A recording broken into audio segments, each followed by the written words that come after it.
हिंदी चित्रपट सृष्टीतील अभिनेता सैफ अली खानवर चाकू हल्ला झालाय। या हल्ल्यात सैफ अली खान गंभीर जखमी झाल्याचं समोर आलंय। चोख सुरक्षा व्यवस्था असताना आणि सीसीटीव्ही कॅमेऱ्यांचा वॉच असताना देखील एक अज्ञात मारेकरी त्याच्या घरात घुसला आणि सैफवर सपासप वार केले। या प्रकारानं मोठी खळबळ उडाली आहे।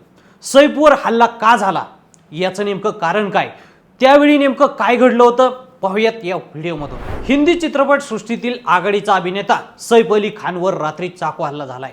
या हल्ल्यात सैफ जखमी झाला असून त्याला लीलावती हॉस्पिटलमध्ये दाखल करण्यात आले। या प्रकरणात मुंबई पोलिसांनी दिलेल्या माहितीनुसार रात्रीच्या वेळी एक अज्ञात व्यक्ती सैफच्या घरात घुसला। सर्वात आधी त्याचे घरातील मोलकरणीशी वाद झाले। सैफचा मुलगा जहांगीरच्या रूममध्ये हा वाद झाला। ते पाहून मोलकरणीनं आरडाओरडा केला। त्यानंतर सैफ जागा झाला। वाद सुरू असल्याचं लक्षात येतात सैफ तिथं आला। त्यावेळी आरोपी आणि सैफमध्ये झटापट झाली। त्यानं दोघांच्या वादात मध्यस्थी करून त्या व्यक्तीला समजावण्याचा प्रयत्न केला, पण तो व्यक्ती सैफवरच भडकला।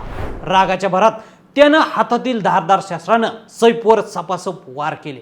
यावेळी दोघात झटापट झाली। सैफ अली खानच्या PR टीमने या घटनेबाबत एक निवेदन दिलंय। त्यानुसार सैफच्या घरी चोरी करण्याचा प्रयत्न झाला होता। सध्या रुग्णालयात त्याच्यावर उपचार सुरू आहेत। मीडिया आणि चाहत्यांनी संयम बाळगावा। या प्रकरणी पोलीस तपास करत आहेत। आम्ही आपल्याला प्रत्येक घडामोडीची माहिती देत राहू, असं सैफच्या PR टीमने म्हटलंय। आतापर्यंत समोर आलेल्या माहितीनुसार या हल्ल्यात सैफला 6 ठिकाणी जखमा झाल्यात। मान आणि पाठीच्या कण्याजवळही जखम झाली आहे। घरातील मोलकरीण देखील या हल्ल्यात जखमी झाली आहे, मात्र सैफच्या तुलनेत तिला गंभीर दुखापत झालेली नाहीये। रुग्णालयाचे मुख्य कार्यकारी अधिकारी नीरज उत्तमानी यांनी दिलेल्या माहितीनुसार सैफ यांना या हल्ल्यात 6 जखमा झाल्या आहेत। यातील 2 जखमा खोलवर आहेत, एक जखम पाठीच्या कण्याजवळ आहे। न्यूरोसर्जन डॉक्टर नितीन डांगे आणि सौंदर्यशास्त्रज्ञ डॉक्टर लीना जैन यांच्या देखरेखीत सैफ अली खानवर शस्त्रक्रिया सुरू आहे। शस्त्रक्रिया झाल्यानंतर या जखमांमुळे शरीराचं किती नुकसान झालंय याचा अंदाज येईल, असं डॉक्टर नीरज उत्तमानी यांनी सांगितलंय। सैफची पत्नी अभिनेत्री करीना कपूर आणि मुलं सुरक्षित आहेत। या घटनेवर कुटुंबियांनी अद्याप कोणतीच प्रतिक्रिया दिलेली नाहीये। घटनेनंतर हल्लेखोर फरार झालाय। घरात घुसलेल्या चोरानं हा हल्ला केल्याचं सांगण्यात येतंय। आता हा हल्ला चोरानंच केला की आणखी कोणी, याचा उलगडा पोलीस तपासातून होणार आहे। मुंबई पोलीस आणि क्राईम ब्रँचच्या पथकानं हल्लेखोराचा शोध सुरू केलाय। घराजवळ लावलेल्या CCTV कॅमेऱ्याचे फुटेज तपासले जात आहेत। पोलीस या प्रकरणाचा तपास करत आहेत, पण एकच प्रश्न उपस्थित होतोय की हा अज्ञात व्यक्ती नक्की कोण होता?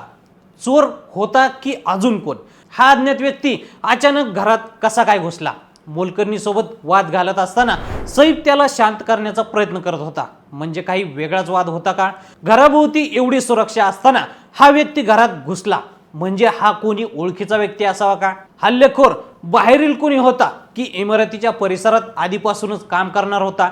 याचा तपास केला जात आहे, कारण चौकीदारानं कोणालाही घरात शिरताना पाहिलं नव्हतं, अशी माहिती तपासात समोर आली आहे।